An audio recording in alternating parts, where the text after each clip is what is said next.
A troubled woman finally meets her long-lost half-brother. However, the siblings' shared fear of abandonment leads them to indulge in strange temptations.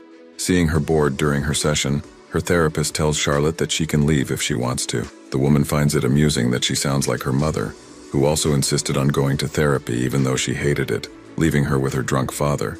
The therapist wonders if Charlotte is now punishing her mother, and the woman admits this. She doesn't intend to patch things up with her, though she does want to find a connection with someone.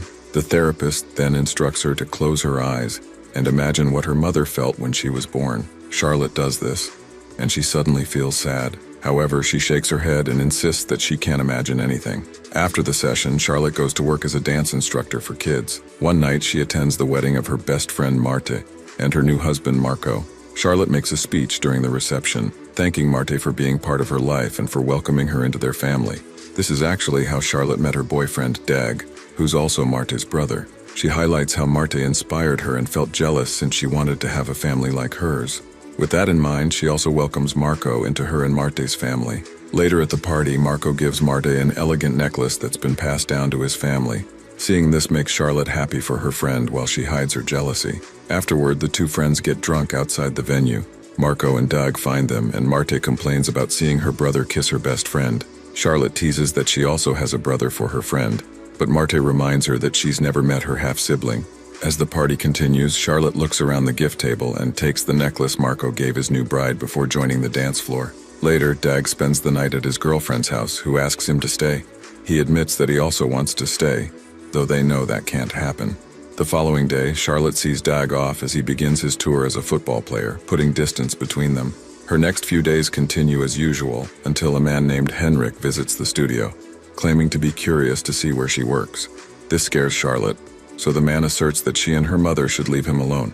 After he storms off, Marta arrives asking who he is. Charlotte reveals that he's her brother before she heads out to chase after him. However, when she exits the building, Henrik is already gone. Charlotte later shows family photos to Marta, admitting that she found her brother in the city. Seeing that she doesn't want to discuss it, Mart changes the topic and complains about their dancing attire. She jokes that they're making her infertile when she wants to have kids. That afternoon, Charlotte goes to the hospital to visit her ailing father. Her mother, Anna, is also there and announces that she passed her exam, where she wrote about a show depicting a successful career man while his wife is left with their children. Anna jokes about how this was perceived as an ideal married life. After her mother leaves, Charlotte heads out to get coffee from the vending machine, only to return to the room and find that her father, Eric, is struggling to breathe. He asks for her mother, but when his daughter reveals that Anna left, he sobs. Seeing him this way makes Charlotte cry, sympathizing with the man's loneliness.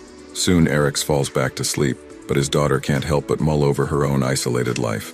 Desperate to connect with someone, she visits Ellen, who's apparently Henrik's wife. Henrik isn't happy to see Charlotte, but Ellen, who already knows who she is, invites her inside. Charlotte uses the time to get to know her half-brother's family and tell them about Anna, the parent she shares with Henrik. Ellen shows more interest in learning about her husband's family than the man does, though he still joins them as Charlotte talks about how Anna is working on her master's degree in literature. When the air grows silent, the woman wonders when Anna separated from Henrik's father. She assures him that their mother mourned that she didn't get custody of him, but Henrik doubts this. Ellen explains that as far as Henrik knows, Anna abandoned him. This makes things awkward between them, so her sister-in-law assures Charlotte that it's not her fault that her mother lied to her. Henrik then excuses himself to return to work, but Ellen encourages him to take his sister and hang out with her for drinks afterward. Because of this, Charlotte waits in the lobby while Henrik attends his late meeting. However, after he's done, he excuses that he still has much to do, so he can't go out for drinks with her. He promises to do it at another time, but the clear disappointment on her face makes him feel guilty.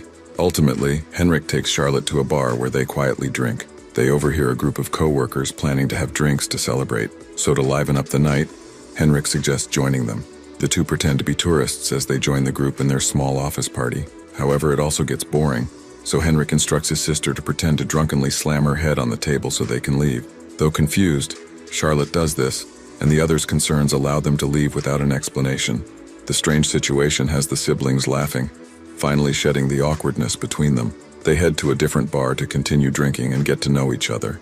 Since he's never met her father, Charlotte takes Henrik to the hospital to meet Eric. The ailing man is asleep when they arrive, and seeing the man his mother left him for hurts Henrik. Despite this, the siblings have a good time bonding over a midnight snack later at Henrik's home. This, however, becomes something more when the man wipes his sister's lips, putting an idea in both their minds. The moment is interrupted when Henrik's son wakes up and calls him. Seeing him tend to his son, Charlotte reminds herself how wrong the thoughts in her head were. The following day goes normal for Charlotte, but she's surprised when Henrik visits her apartment at night. Without exchanging words, he kisses her, then pulls back, realizing what he'd just done. However, the woman also feels the connection she's been longing for with him, so Charlotte kisses him as well. With this, the two give in to their desires. After the act, Charlotte carries on through the next day as if nothing happened. While in the hospital, Anna mentions that the nurses told her she visited her father with someone the other night. The woman admits she was with Henrik, and hearing his name makes Anna silent. The mother warns Charlotte not to mess with someone else's business, then asks if Erik knows. Instead of answering, the woman wonders if her mother even wanted to have her, given that she abandoned Henrik years before. Anna calls her daughter mean before storming off. On another day, the siblings have lunch together in a distant restaurant. This allows Charlotte to pretend that they're a newlywed couple, which Henrik plays along with. While she gets makeup from her purse, Henrik notices the necklace she stole from Mart's wedding. Even though she admits to the theft, Henrik continues their act and pretends that it's his gift to her. This encourages Charlotte to wear it. The two spend the entire day together and even check into a hotel with a pool. They play around in the water, where Henrik shares that he actually found her and their mother when he was younger. He admits that he was jealous of her that day before leaning in to kiss the woman. They then share the bed in their hotel room that evening, further committing to their unusual relationship. After this trip, Charlotte returns to work the next day and showers in the dance studio. Marta joins her in their dressing room. Noticing how happy her friend is, Charlotte admits that she feels like things are finally falling into place, and Marta is glad to see her this way. Her mood changes when she receives a panicked voicemail from her mother after work. Charlotte rushes to the hospital and learns that her father has passed away. Anna is inconsolable from his death, while the daughter remains stoic, unable to understand how she feels about losing her alcoholic father. Seeking comfort, she visits Henrik in his office while he's working late. She shares that Erik is dead, so her brother comforts her as she finally lets out her tears. The next morning, Anna and Marte visit Charlotte's apartment to check in on her and plan for Erik's funeral. Her friend mentions that Dag intends to cancel the rest of his tour to be with his girlfriend, but Charlotte thinks there's no point in doing so. While her mother plans for the funeral, Charlotte reveals that her half-brother is there too.